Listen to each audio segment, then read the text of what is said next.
নির্বাচনী প্রচারণার মতো সমাবেশের মাধ্যমে বুধবার মার্কিন প্রেসিডেন্ট ডোনাল্ড ট্রাম্প তার ক্ষমতায় আরোহণের ১০০তম দিন উদযাপন করেছেন।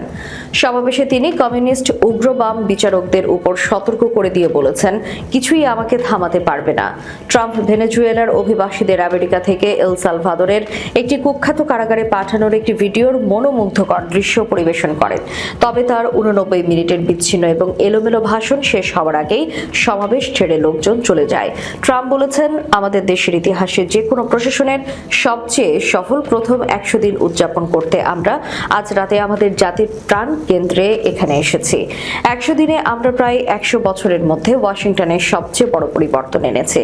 ট্রাম্প তার পূর্বসূরি ৪৫তম ও ৪৭তম প্রেসিডেন্টের প্রশাসনের বিরুদ্ধে ব্যাপক সমালোচনা করেন।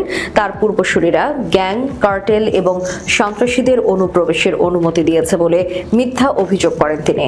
ট্রাম্প বলেন, ডেমোক্র্যাটরা ব্যাপক আক্রমণ এবং গণ অভিবাসনের শপথ নিয়েছে। আমরা গণনির্বাসন প্রদান করেছি। ট্রাম্প ১৭৯৮ সালের যুদ্ধকালীন ক্ষমতা বলে এলিয়েন এনিমিজ অ্যাক্ট ব্যবহারের পক্ষে যুক্তি উপস্থাপন করেন। এই আইন প্রেসিডেন্টকে শত্রু দেশের নাগরিকদের আটক বা নির্বাসিত করার অনুমতি দেয়।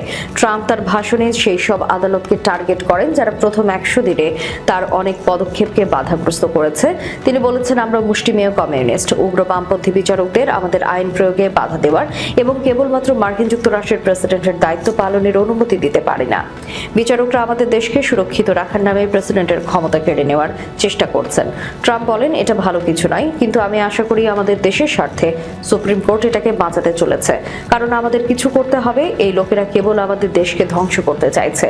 আমেরিকাকে আবার নিরাপদ রাখার মিশনে আমাকে কেউ থামাতে পারবে না।